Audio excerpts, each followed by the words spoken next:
petit coucou. Je ne vois absolument rien du tout. Je ne vois absolument rien du tout puisque j'ai le soleil en plein dans les yeux. C'est pas grave, je fais un petit coucou. Ça fait un petit moment que je suis pas venue par là. Je vais faire des petites invitations et après j'arrive.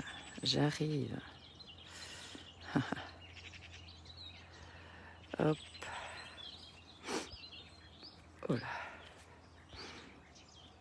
Aujourd'hui, j'ai envie de parler de culpabilité, entre autres. Pourquoi? Déjà, je suis en train de préparer un petit cours gratuit sur la culpabilité. Et je cherche déjà un nom, donc si tu as des suggestions, enfin pas que, mais c'est vraiment 5 clés essentielles pour sortir de la culpabilité, retrouver la joie d'être ou la paix, ou je sais pas. Donc si jamais tu as des suggestions de titres, n'hésite pas. Et pourquoi parler de la culpabilité? Parce que je vais revenir sur le témoignage de Laetitia que j'ai reçu cette semaine. Laetitia qui avait participé à un atelier effet miroir. D'ailleurs, j'ai fixé un nouvel atelier puisque celui du 21 est complet. J'ai fixé un atelier le 28 avril. Donc, voilà, je viens de le poser. Donc, il y a déjà une inscription. Donc, c'est le moment de s'inscrire. Mais donc, Laetitia a participé l'année dernière à un atelier au mois de décembre. Parce qu'elle m'avait vue en conférence à Glovelier. Et coucou qui est là, est-ce qu'on m'entend bien? Donc elle avait participé à un atelier et c'est vrai qu'elle était arrivée, elle n'était pas vraiment bien.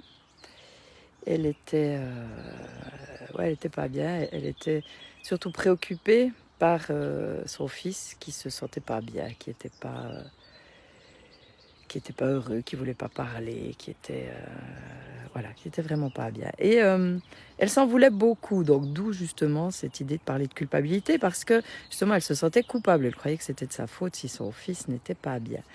Et c'est vrai que ce sujet de la culpabilité, c'est quand même une des problématiques, je pense, les plus courantes.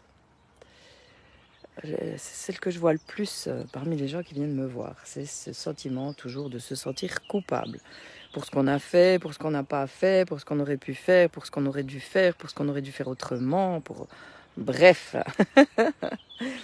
et ça pourrit la vie. Et je trouve intéressant de faire le parallèle avec la Bible, parce que j'ai lu ce matin un truc et je trouve ça intéressant parce que dans la Bible, on parle de péché. On ne parle pas forcément de culpabilité, puisque Jésus a dit, par exemple, par rapport à la femme adultère, que celui qui n'a jamais péché lui jette la première pierre. Et donc, elle ne s'est pas fait lapider. Et pécher, dans la Bible, ça veut dire rater sa cible. Et c'est plus tard que Mani a inventé, manichéen, ce mot-là, est venu avec cette notion de bien, de mal. Et c'est cette notion de bien, de mal qui nous pourrit la vie, puisque justement la culpabilité dérive de « je sais pas bien ce que j'ai fait, c'est mal voilà. ». Alors que tu as simplement raté ta cible. Ça change déjà le truc. Pour en revenir à Laetitia et ce sentiment qu'elle portait, oui, elle se sentait coupable par rapport à son fils. Et son fils ne voulait absolument rien faire pour lui, donc il accusait ses parents, forcément. Si les parents se sentent coupables, dans l'énergie, le fils ne peut qu'accuser ses parents. C'est difficile qu'ils prennent ses responsabilités, puisque de toute façon, dans l'énergie, c'est les parents qui se sentent coupables. Et du moment qu'on a libéré cette culpabilité, qu'on est allé la voir, eh bien, le fils a pu agir pour lui. Donc déjà, cette prise de conscience-là, pour moi, elle est importante. Quand tu te sens coupable pour quelqu'un d'autre, tu l'empêches d'avancer, tu l'empêches d'aller bien. C'est important de voir ça. Et c'est important de voir ce qu'il y a derrière cette culpabilité. Justement, il y a cette idée, j'aurais pu faire comme ci, j'aurais dû faire comme ça, il aurait fallu que, j'aurais pu, ou même des fois, on ne sait pas, on est impuissant. Mais ce qu'il y a vraiment à prendre conscience, c'est que non, tu t'as fait, ça c'est mon grand credo, tu as fait du mieux que tu as pu. avec les éléments que tu avais à disposition. C'est clair qu'un jour après, tu aurais fait peut-être différemment, mais là, dans le moment, tu as fait du mieux que tu as pu. Donc ça sert à quoi de te sentir coupable? Ça ne sert à rien. Alors on va me dire, ouais, il y a des choses plus graves que d'autres. Ouais, peut-être. Mais en même temps, la culpabilité, ça ne résout pas les problèmes. Et la preuve, si c'était le cas, les personnes qu'on accuse, qu'on met en prison, si quand elles sortent, elles ne referaient pas ce qu'elles ont fait pour y rentrer. Et bien souvent, c'est le cas. Hein, parce qu'on les a accusées, on n'a pas à les regarder qu'est-ce qui fait qu'elles ont agi comme elles ont agi. On les a accusées, condamnées, et souvent, quand elles ressortent, elles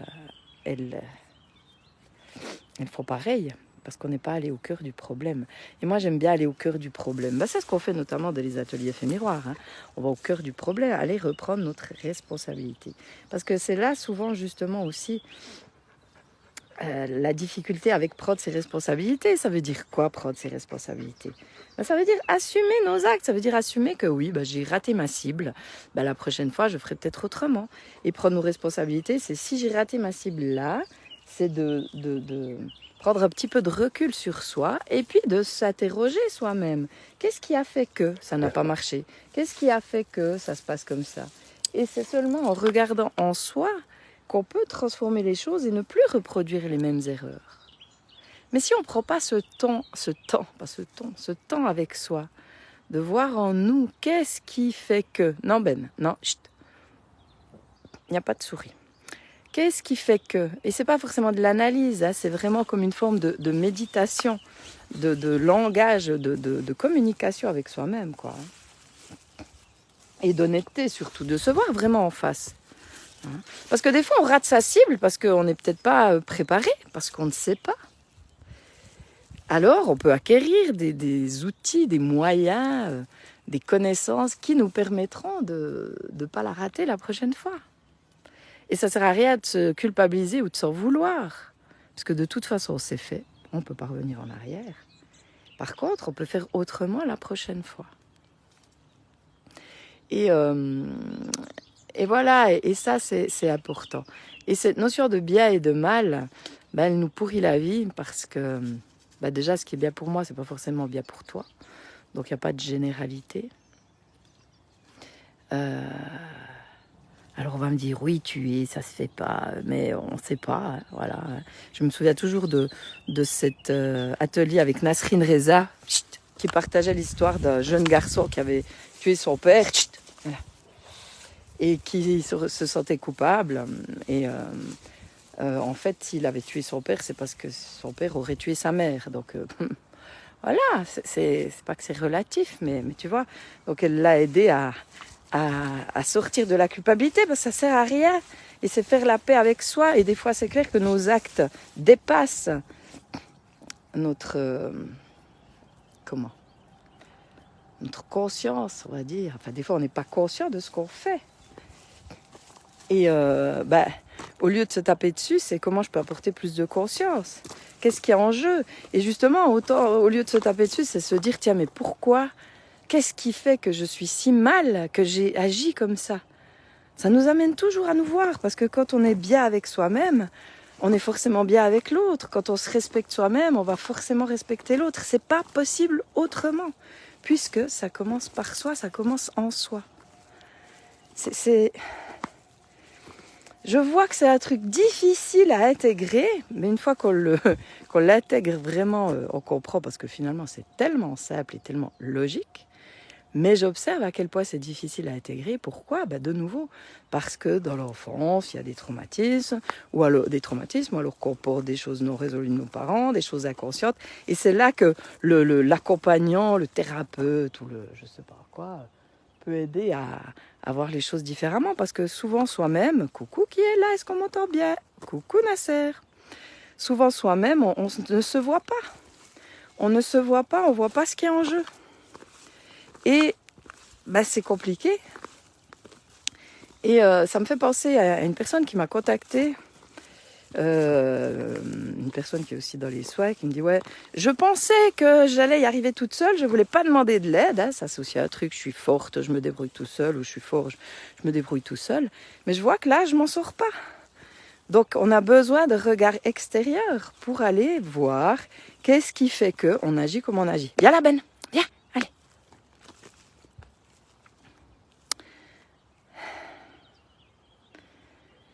Donc, c'est vraiment... alors, peut-être qu'on ne va plus rien voir, oui, parce qu'il y a le soleil.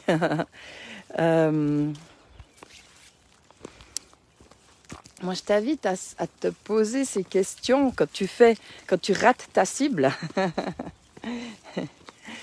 Bah déjà, peut-être, c'était quoi ton intention et de voir, mais tiens, qu'est-ce qui a fait que? Qu'est-ce qui a fait que?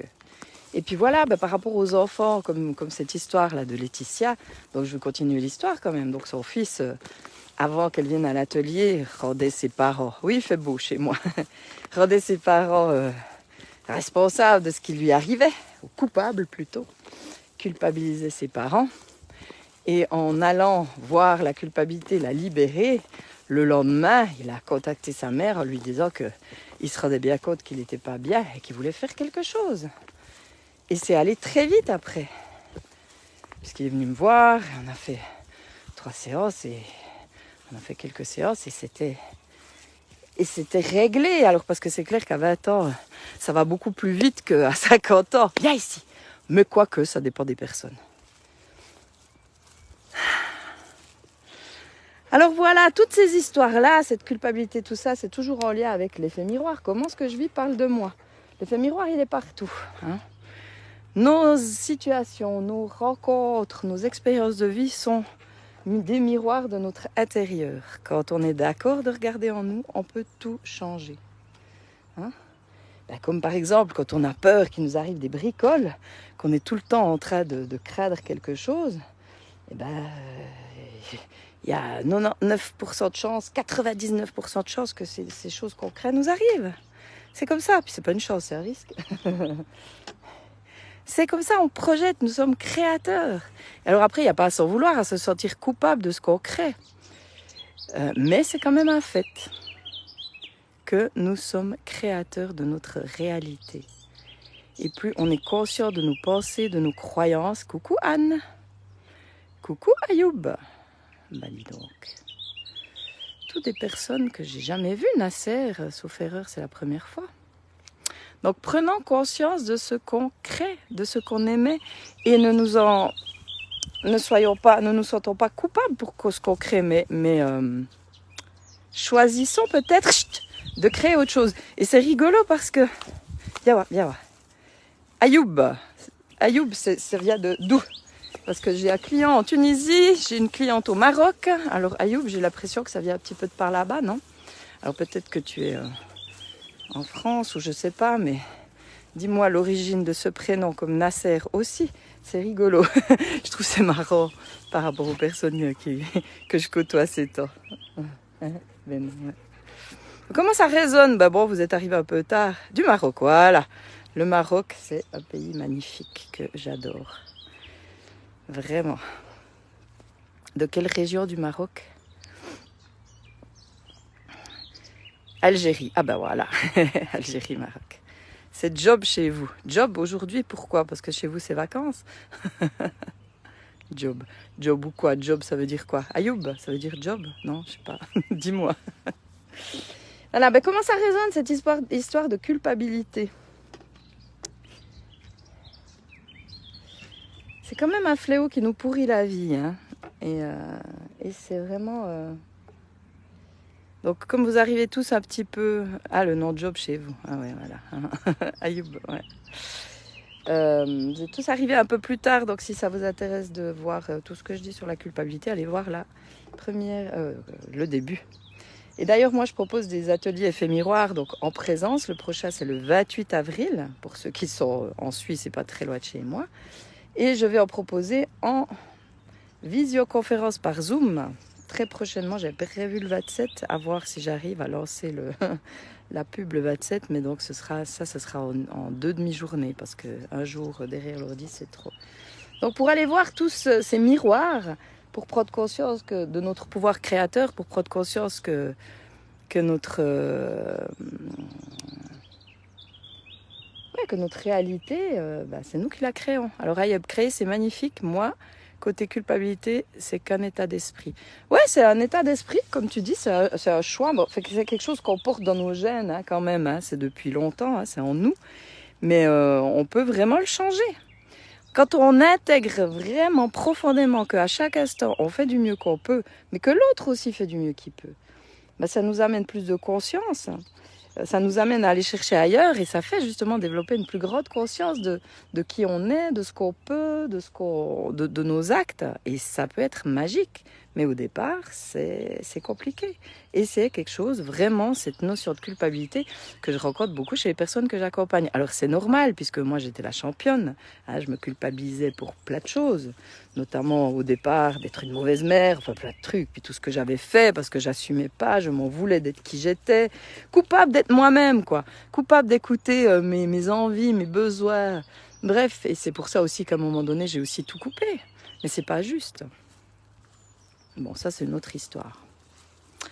Voilà, et quel temps il fait en Algérie et au Maroc? Il fait beau aussi. Yaben, allez. J'ai un ami qui est au Maroc maintenant.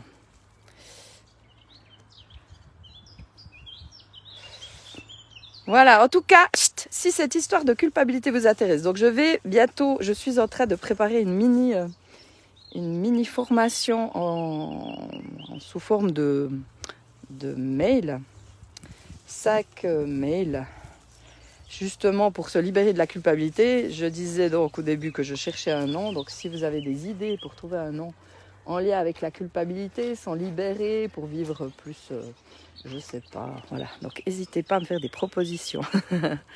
Et alors oui, on arrive aussi à gérer notre intelligence émotionnelle, on gère. C'est que de la conscience et de l'entraînement exactement sur soi.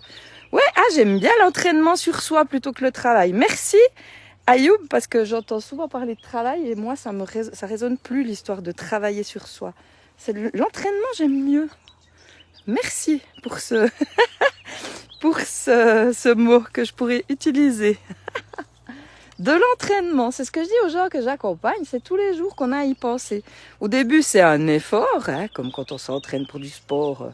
Alors bon, ça dépend à quel niveau, mais voilà, peut-être des fois au début, on doit faire les muscles et tout, hein, c'est exactement ça. Et après, ça devient automatique, mais au début, c'est un entraînement. Et prendre les rênes de ta vie, ça, je l'ai déjà utilisé plein de fois, et pour moi, c'est pas assez spécifique. Il faut qu'il y ait le nom. Pour moi, j'ai envie qu'il y ait culpabilité dedans. Oui, mais merci pour cette proposition. Mais c'est quelque chose que j'utilise souvent. Prendre les rênes ou reprendre la manivelle. J'aime bien aussi la manivelle.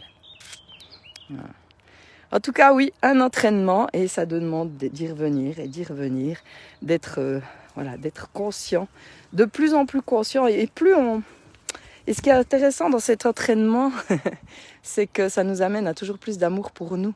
Parce que cette culpabilité, ce sentiment qu'on est mauvais ou j'en sais rien quoi, c'est vraiment du non-amour de soi, de la non-reconnaissance de soi. Et j'en reviens à cette phrase-là, hein, que celui qui n'a jamais péché lui lance la première pierre. Pécher, c'est juste rater sa cible. Hein, et plus on est conscient, et plus aussi c'est pas on est conscient de ce qu'on veut vivre, mais oui, qu'est-ce qu'on a envie de vivre, comment on a envie de se sentir, qui on a envie d'être. Et ça, c'est aussi un choix. Moi, j'aime toujours le fait de pousser les gens à vivre, pas qu'à survivre. Comme mon job, c'est cool. Parce que toi, tu fais quoi, Ayoub? T'es aussi coach ou quelque chose comme ça? Mais oui, c'est la clé. Vivre plutôt que survivre. Mais quand on est dans la culpabilité, on est souvent en mode survie.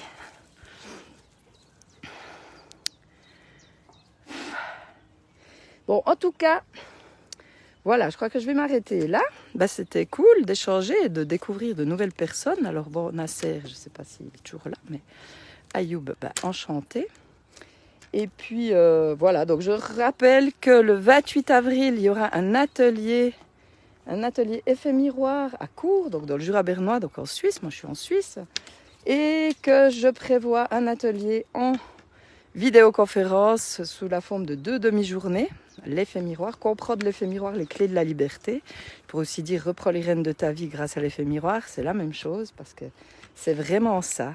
C'est ne plus être victime de ce qu'on vit, ne plus être en mode survie, mais être en mode vie. Et c'est magnifique. Ben, merci Ayoub, à toi aussi.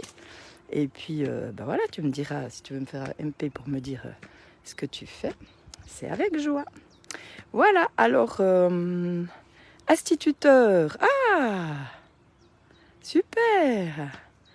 Début en coaching, instituteur. Ah, ouais, ouais. Et dans quel coin au Maroc? Parce que je suis déjà allée à pas mal de places au Maroc.